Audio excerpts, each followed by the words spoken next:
Bonjour à tous, bienvenue dans Décoloniser, le podcast consacré à l'actualité antiraciste. Mon nom est Malika Salin et je vous retrouve chaque semaine pour aborder une question en lien avec le racisme. Avec ou sans invité, Décoloniser est un espace où parler de lutte, de résistance et où essayer de comprendre comment fonctionne le racisme pour mieux le combattre.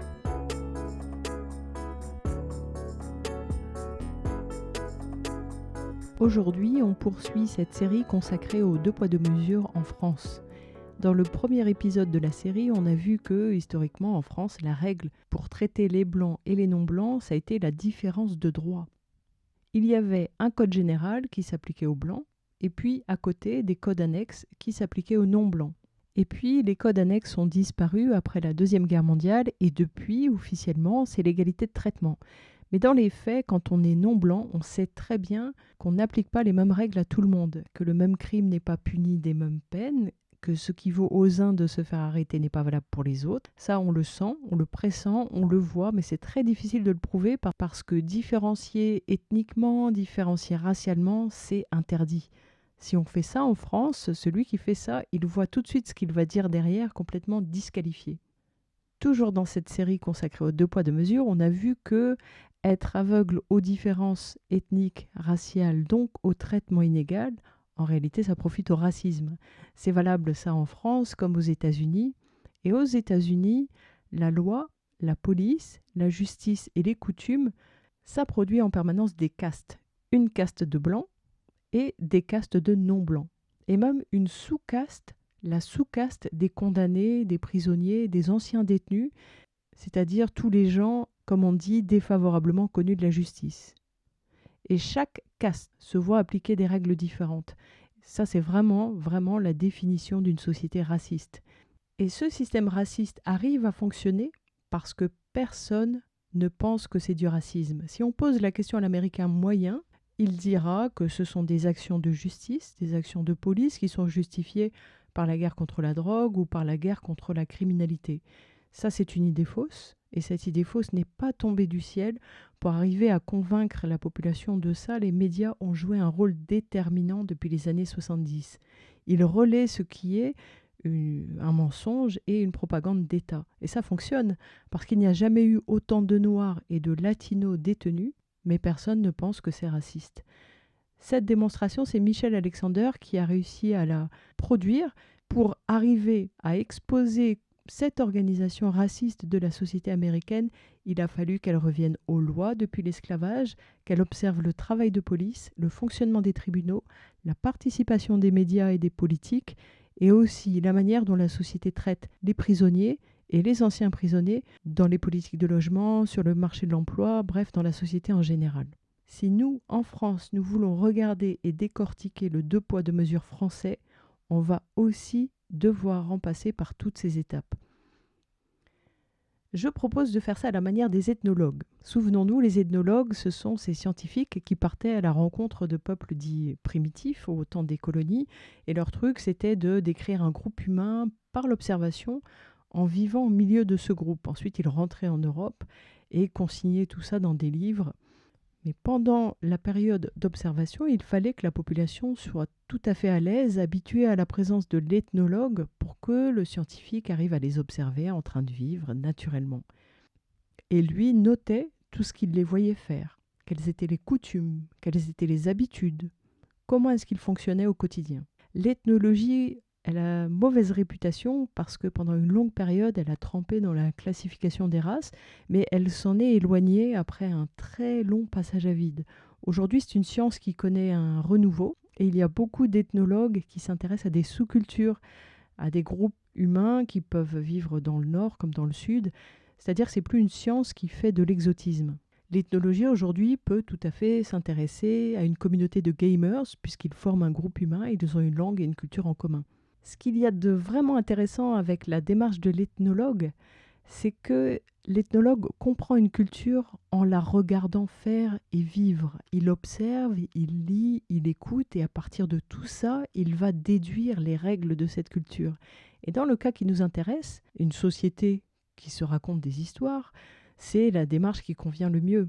Je ne suis pas la seule à dire que la société française se ment. En ce moment, Emmanuel Todd fait la tournée des médias avec une étude qui est partie de la même observation. Les Français ont une perception fausse de ce qu'ils sont. Or, ce qui nous intéresse ici, c'est qu'on est dans un pays, la France, qui pratique le deux poids deux mesures, mais qui dit que tous les citoyens sont traités à l'identique. Si on veut décrire la France, alors on doit s'intéresser à ce qu'elle fait. Je vais donner une illustration simple. La règle écrite dit que le contrôle de police administratif a pour but de prévenir les atteintes à l'ordre public, notamment à la sécurité des personnes et des biens. Il peut avoir lieu dans une rue ou une gare et concerner toute personne, quel que soit son comportement. Ça, c'est la règle écrite. La réalité, c'est que le contrôle d'identité n'a pas lieu partout et il n'a pas lieu avec n'importe qui. La majorité des Blancs n'ont jamais subi de contrôle d'identité de toute leur vie. La majorité des hommes arabes et noirs en ont subi des dizaines, parfois depuis l'âge de 10-11 ans. Donc si on adopte la démarche de l'ethnologue et qu'on déduit la règle à partir de ce qu'on a observé, alors on peut dire que la règle c'est, pour les Blancs, le contrôle d'identité a pour but de prévenir les atteintes à l'ordre public et se déroule dans le respect des règles. Pour les non-blancs, le contrôle d'identité systématique, accompagné de fouilles et violences, est un moyen d'affaiblir une population perçue comme dangereuse par nature, et le moindre signe d'insoumission vaudra sanction immédiate, c'est-à-dire des violences ou des insultes, et ou des poursuites. Voilà comment l'ethnologue déduit la règle à partir de l'observation du réel. Maintenant que tout ça est posé, on peut entrer dans le vif du sujet. La première question à laquelle il va falloir répondre, c'est comment est-ce que ça se passait au temps des colonies ? Puisque c'est à cette période que la France a pris la mauvaise habitude de pratiquer le deux poids deux mesures, comment est-ce que ça se passait à cette période ? Et la question que je vous demande de vous poser tout au long de cet épisode, c'est est-ce que cette logique est toujours d'actualité aujourd'hui ?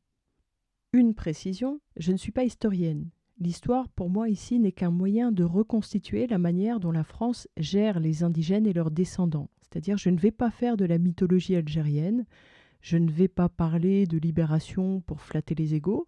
Là, on va se mettre dans l'esprit des Français, on va essayer de comprendre comment ils ont réfléchi une organisation sociale inégalitaire au départ pour identifier de quelle manière cette organisation sociale inégalitaire continue d'exister aujourd'hui.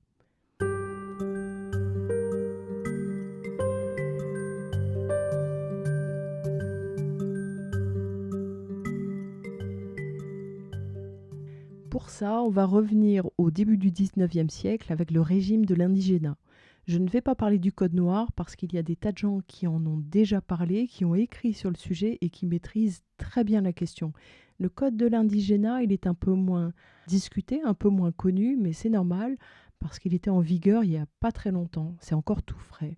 Donc on va revenir aux années 1830 en Algérie, à l'endroit où ce régime de l'indigénat a été mis en place, appliqué aux Algériens avant d'être étendu à d'autres peuples sous domination française. Déjà, on parle de code de l'indigénat, mais ce n'est pas un code à proprement parler comme l'était le Code noir. Le Code de l'indigénat, en vérité, c'est un ensemble de textes qui ont été mis en application de manière successive, et tous ces textes mis ensemble dessinent la condition indigène.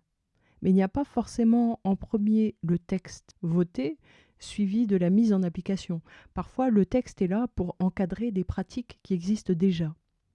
Donc, c'est déjà une première erreur que de penser que quand on lève ce, entre guillemets, code, alors la donne change complètement. La chercheuse Isabelle Merle a écrit sur ce code dans un article publié en 2004. Et elle rappelle que quand on parlait de ce code, on parlait d'une monstruosité juridique parce que l'indigénat introduit un principe qui est qu'on enfreint dans les colonies des principes qui sont érigés en métropole. Et là où c'est intéressant, c'est que Isabelle Merle dit que l'exception ne peut pas être pensée en dehors de la règle. Je la cite, « Ce qui caractérise l'exception, c'est que ce qui est exclu n'est pas pour autant absolument sans rapport avec la norme. Au contraire, la norme se maintient en relation avec l'exception dans la forme de la suspension. Or, la norme, c'est l'État français et la nation. Et la violence coloniale d'État, c'est d'abord ce régime d'indigénat. Ce n'est pas un massacre. Or, habituellement, on conçoit comme violence ces événements qui sont soudains, sanglants, et cette façon de voir, il faut absolument l'abandonner. La violence, ce n'est pas les enfumades, les massacres de villages Sétif et Guelma. Ces épisodes sont un aspect de la violence coloniale d'État. Mais la violence, c'est d'abord une pratique quotidienne, considérée comme normale, parce qu'à force de la voir, on s'y habitue et on prend ça pour de la normalité. Une enfumade, c'est très choquant. Tout le monde est tout de suite conscient de la gravité. La relation coloniale, à ce moment-là, elle est flagrante. Mais le régime colonial, c'est tout ce qui devient naturel, qu'on ne remet plus en question. Et ça, c'est très important. Et cette logique, elle a commencé d'être mise en place en Algérie. Et je le répète parce que c'est vraiment important, tout ce qui concerne l'esclavage et relève d'une autre logique, encore plus tordue, se réfléchit presque à part, même si c'est complètement lié. Alors aujourd'hui, on fera comme on l'a fait la semaine dernière avec les États-Unis, on va regarder les textes, les pratiques administratives, policières, judiciaires et la coutume, tout ça ensemble.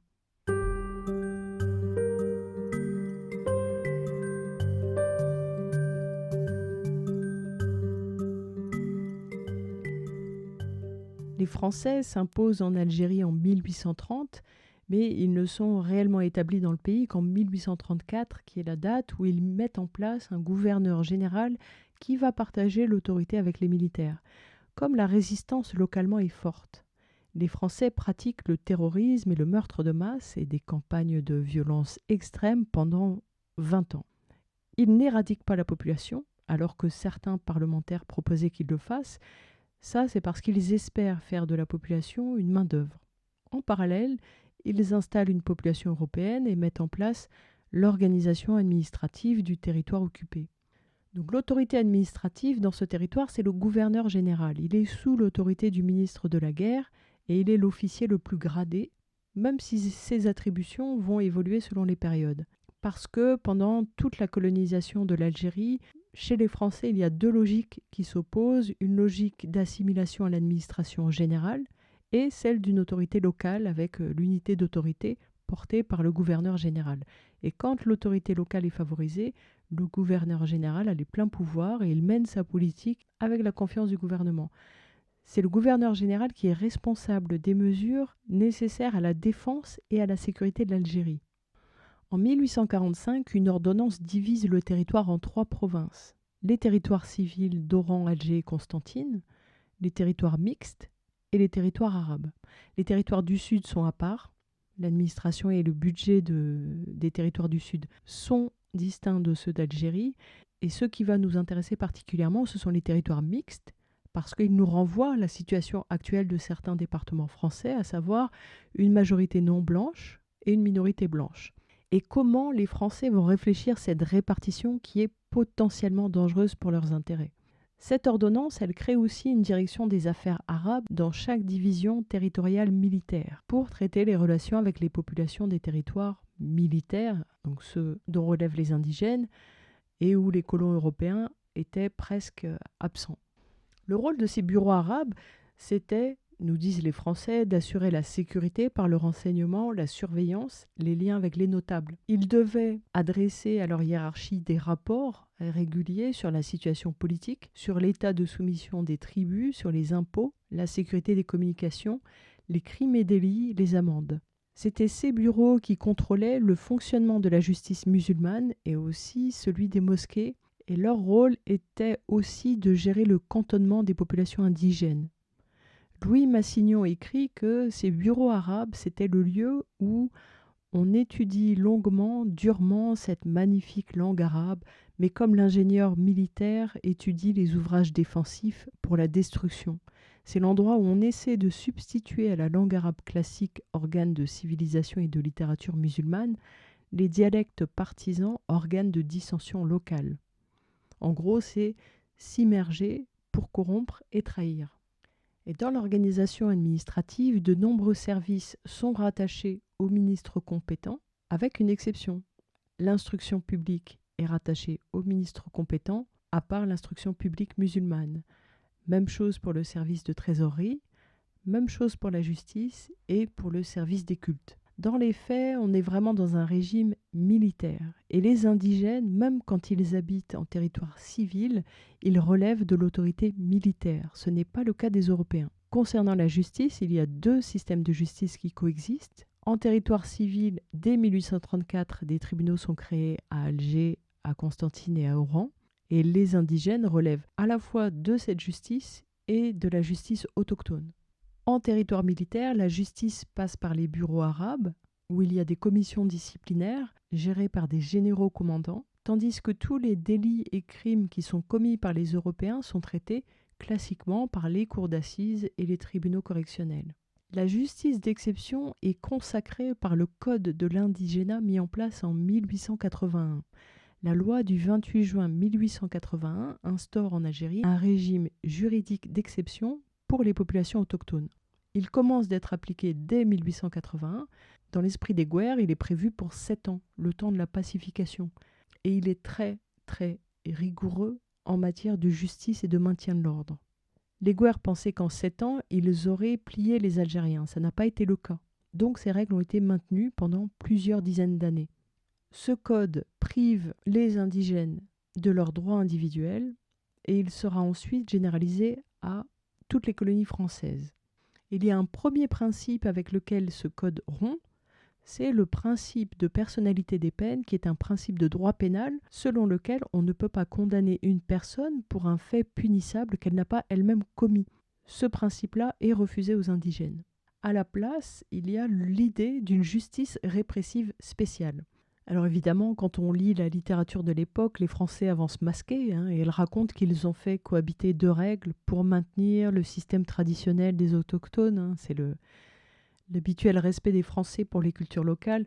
Évidemment, ce sont des foutaises. Il y a les règles pour les Européens et les Israélites avec des tribunaux, des prisons, une grille de crimes et délits classiques.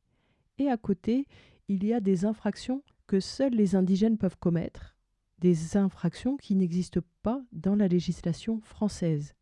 C'est-à-dire que c'est un espace juridique nouveau auquel les indigènes sont soumis, en plus d'être soumis au code pénal. Ces infractions spéciales, on prévoit pour elles des peines qui n'existent pas dans les catégories existantes de peines, à savoir peines criminelles correctionnelles, temporaires ou perpétuelles, politiques ou de droit commun, civiles ou militaires.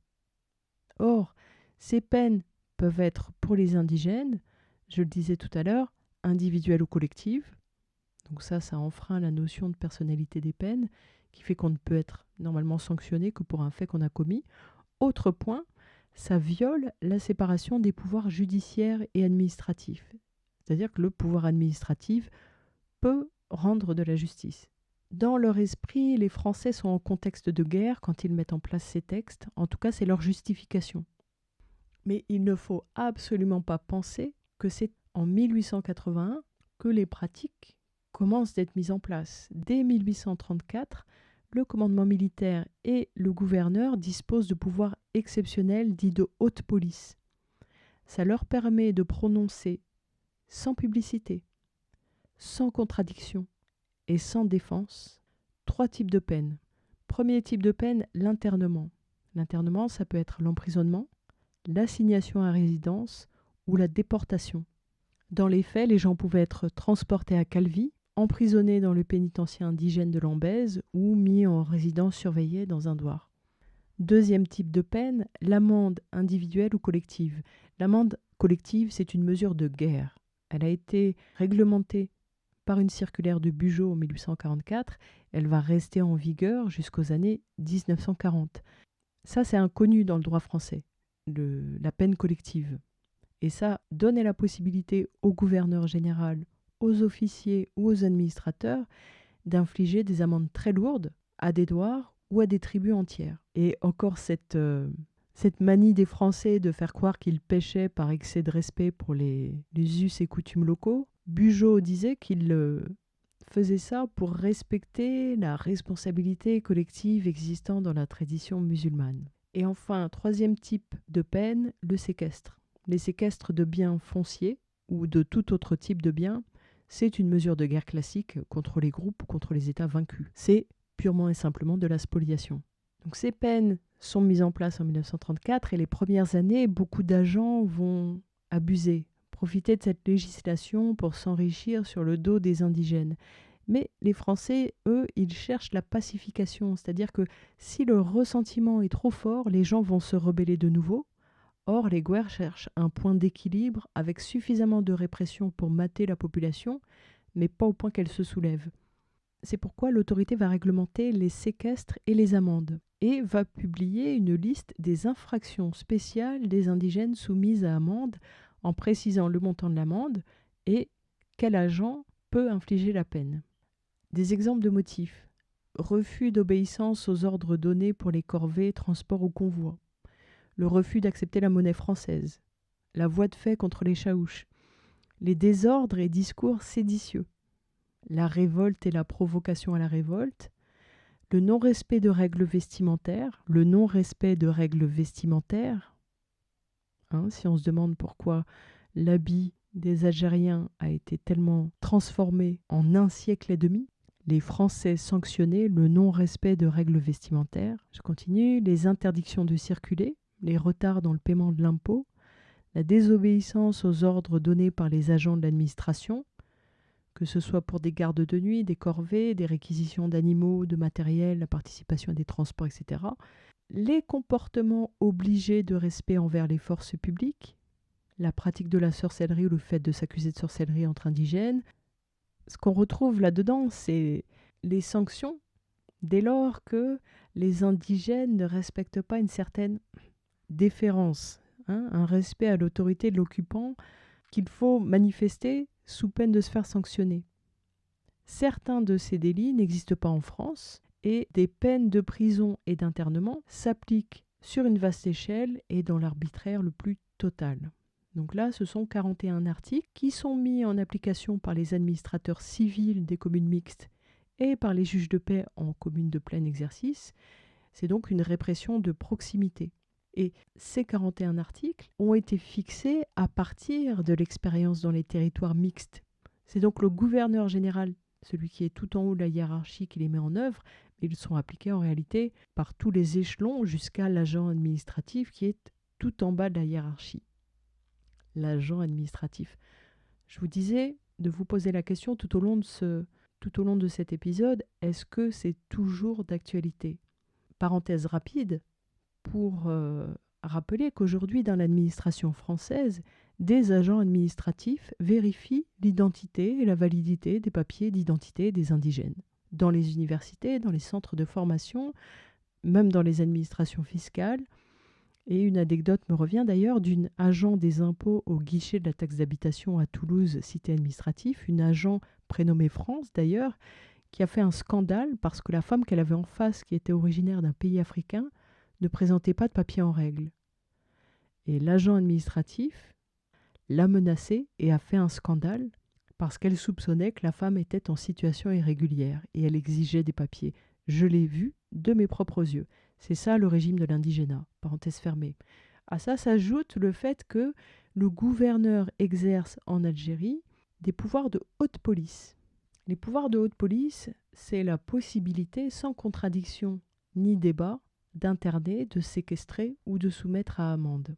Il suffit d'invoquer la menace sur les sécurités publiques que lui seul peut apprécier librement pour pouvoir appliquer des peines lourdes et longues sans qu'il soit possible de faire appel et sans que le gouverneur ait à justifier ses décisions. Après la répression de la conquête, avec la justice expéditive et sanglante qui était rendue par les officiers militaires, on retrouve un autre arbitraire, l'arbitraire des pouvoirs de haute police, qui sont détenus par un agent administratif, et ça, c'est une vraie continuité. C'est simplement la nouvelle forme. Mais il faut le dire, dans tout système judiciaire, il y a un combo qui est fatal aux indigènes, c'est le combo régime spécial, plus autorité hiérarchique, plus marge de manœuvre très large, plus aucun compte à rendre sur l'exercice de l'autorité. Tout ça mis ensemble, c'est danger pour les justiciables. L'arbitraire naît là-dedans. Et d'ailleurs, quand on voyait le cas américain, la semaine dernière, on a vu que le policier et le procureur sont les deux agents qui disposent de la plus grande marge de manœuvre. et qui n'ont pas de compte à rendre sur les décisions qu'ils prennent. Eh bien, en Algérie, c'était l'autorité administrative avec ses pouvoirs exceptionnels. Alors, normalement, les sanctions qui sont prises sont inscrites dans des registres. C'est en tout cas ce qui est prévu. Mais la chercheuse Isabelle Merle dit que la trace de ces registres est très difficile à trouver et l'hypothèse, c'est que en n'écrivant rien dans le registre, les agents s'offraient une sorte de quartier libre où tout était possible. Parce que de toute manière, ils n'avaient pas obligation de rendre compte.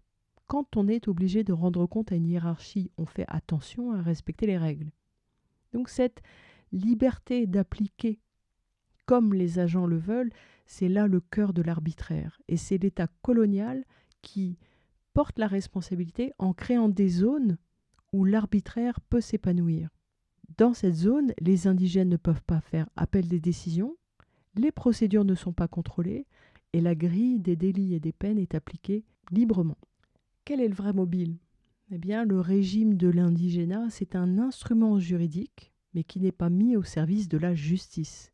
C'est un instrument juridique mis au service de la domination coloniale.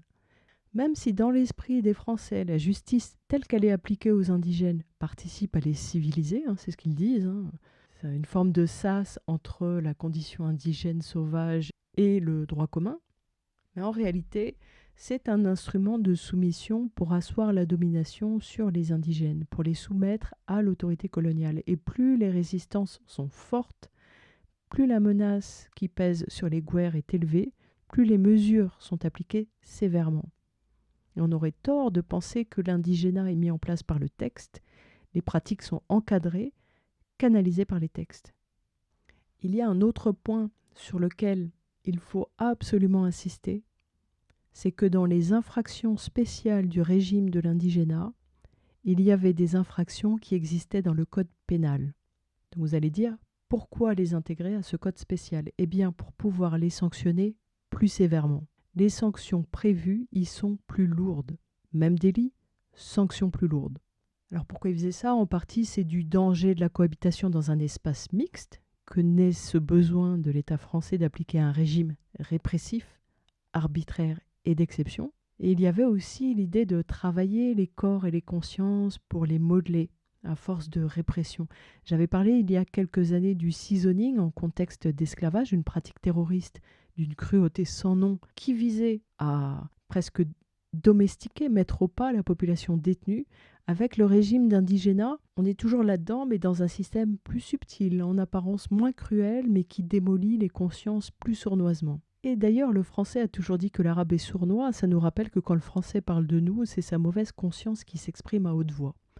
En 1887, le code de l'indigénat est appliqué à d'autres territoires colonisés, dont la Kanaki. Et je le disais plus tôt, ce qu'il y a de particulièrement dangereux avec ce régime de l'indigénat, c'est qu'à force de le voir appliqué quotidiennement, on en vient à le considérer comme normal. Maintenant, il y a eu des protestations, des indigènes évidemment, mais aussi des protestations européennes contre ce régime.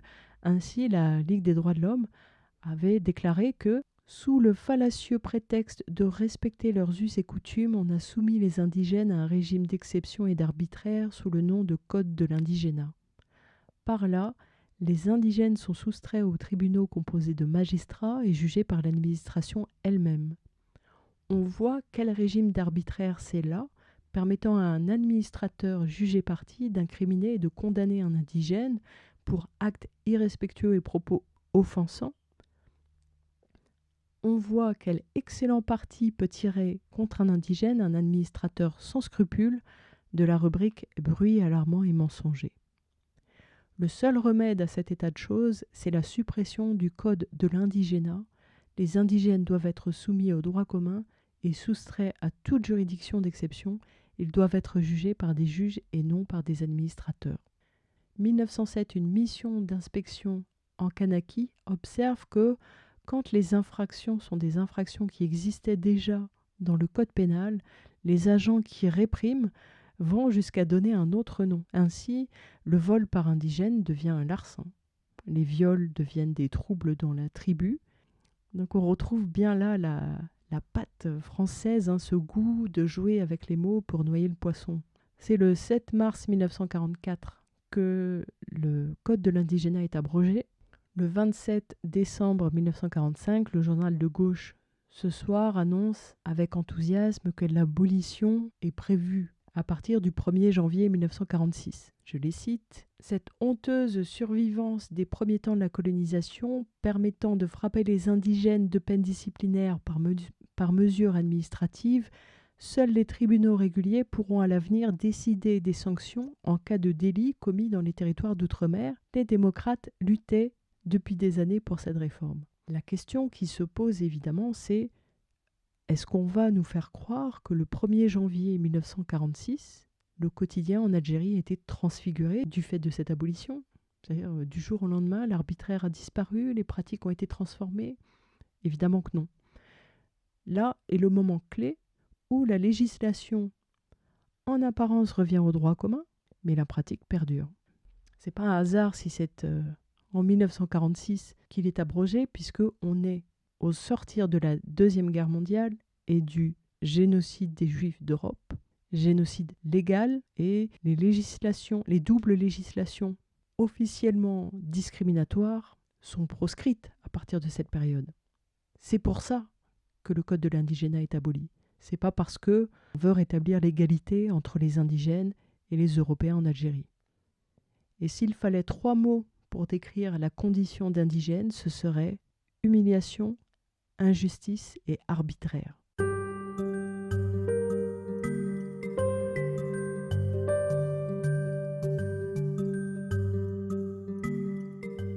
Pour conclure, on peut dire que ce moment de la suppression du code de l'indigénat en 1946 est un moment clé, et que ce qui pourrait être intéressant maintenant, c'est d'examiner cette période, mais aussi d'observer comment l'irruption massive des indigènes en France métropolitaine a été organisée et encadrée par l'État. C'est-à-dire comment est-ce que l'État français a organisé la coexistence des Blancs et des indigènes sur la métropole, soit un territoire mixte, en pensant toujours, dans un but de maintien de l'ordre et de sécurité publique, à maintenir ces populations sous domination et sous contrôle.